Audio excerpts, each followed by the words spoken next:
اچھا، کسی ملحد نے اعتراض کیا، وہ کہتا ہے کہ ہماری جو سائنس ہے وہ تمہارے قرآن پر غالب ہے، اور وہ دلیل یہ دیتا ہے کہ ہم نے اپنی سائنس کے ذریعے بہت ساری چیزیں ایجاد کی، جیسے کہ جہاز وغیرہ۔ اس بارے میں کیا کہیں گے؟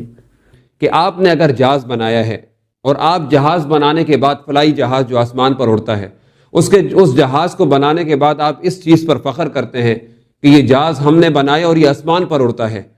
تو میں کہوں گا کہ آج آپ فخر کرتے ہیں اپنے چیز کو بنانے کے بعد آسمان پر اڑنے پر، تو حضرت سلیمان علیہ السلام تو بہت پہلے اڑ چکے ہیں،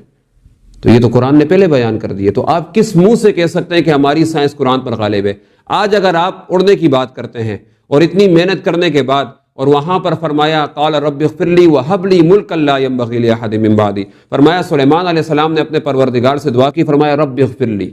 وہب لی ملکا لا ينبغی، فرمایا کہ اے میرے مالک میرے والد کی مغفرت فرما۔ والد کون تھے؟ حضرت داؤد علیہ السلام تھے۔ وہب لی رب اغفر لی وہب لی ملکا لا ينبغی لأحد من بعدی، اے میرے مالک مجھے وہ بادشاہت عطا فرما جو میرے بعد کسی کو عطا نہ کی ہو، کسی کو وہ بادشاہت نہ ملی ہو۔ اگر یہ سائنسدان آج، یعنی سائنٹسٹ اور سائنس آج فخر کرتی ہے کہ ہمارا جہاز آسمان پر اڑتا ہے